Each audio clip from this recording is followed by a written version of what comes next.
Kendrick Lamar fans are currently up in arms over recent reports suggesting that Drake might be the halftime performer at the FIFA World Cup. The uproar began after FIFA's president confirmed that, for the first time ever, there would be a halftime show at the World Cup. This decision in itself was groundbreaking, as it marked a significant shift in how global sporting events are approached. What further ignited the debate was when Mal, a well-known media personality, speculated that Drake would be the one to perform at this monumental event.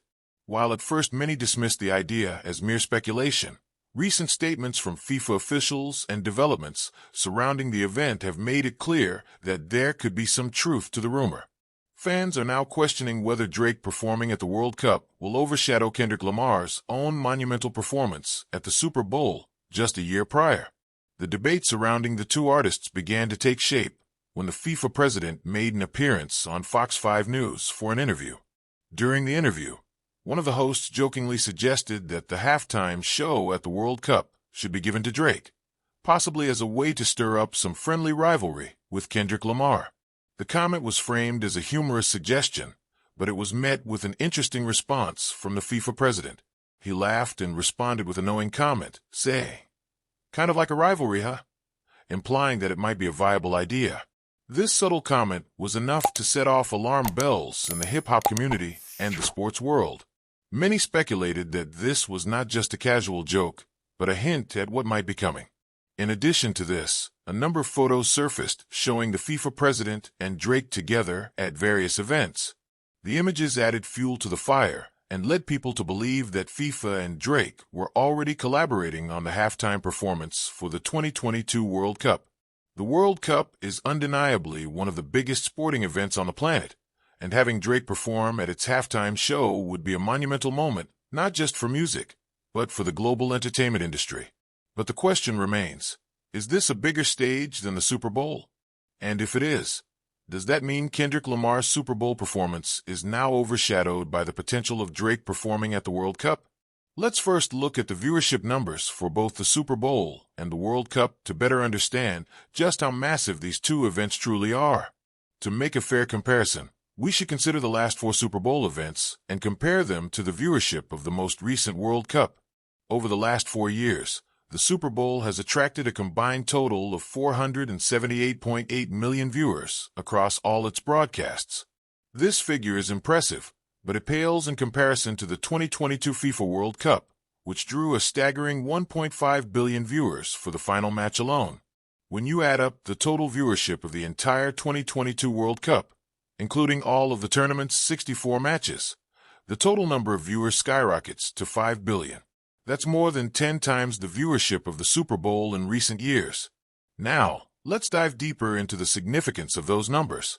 The World Cup, while spanning over a month with 64 matches, is broadcast across a multitude of countries and languages, making it a global spectacle that reaches every corner of the world. In contrast, the Super Bowl, while undoubtedly a massive event, is largely confined to American viewers, with some international reach. The 1.5 billion viewers for the World Cup final alone is a staggering number, especially when you consider that this is just the final match, compared to the Super Bowl's viewership spread out over 4 years. In essence, the World Cup final alone had more than 3 times the viewers that the Super Bowl had across the last 4 years combined.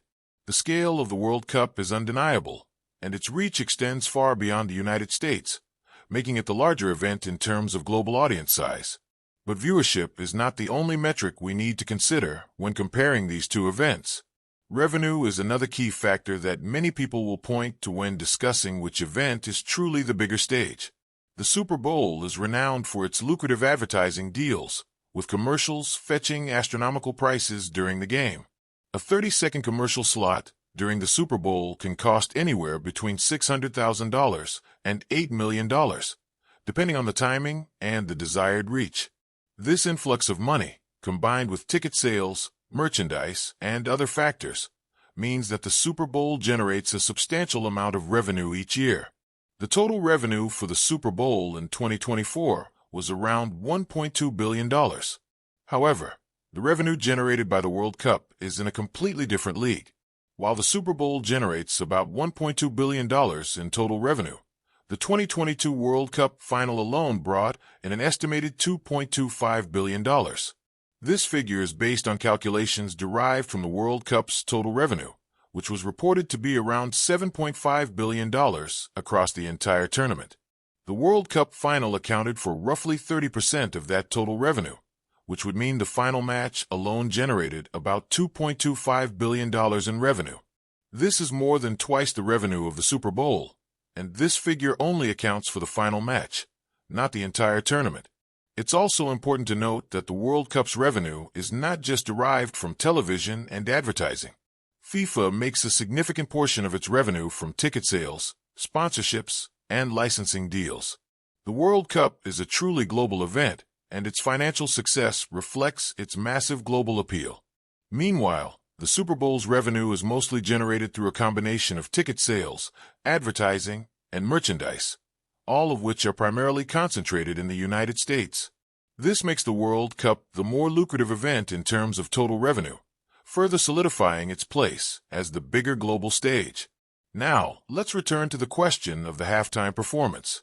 If Drake does indeed perform at the World Cup, he will be performing for a guaranteed audience of 1.5 billion people, 3 times the number of people who watched the Super Bowl halftime show.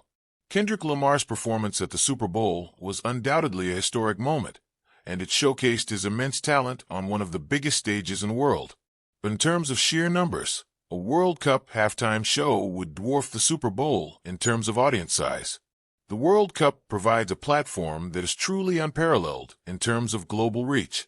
While the Super Bowl is an iconic American tradition, the World Cup brings together nations from every corner of the globe.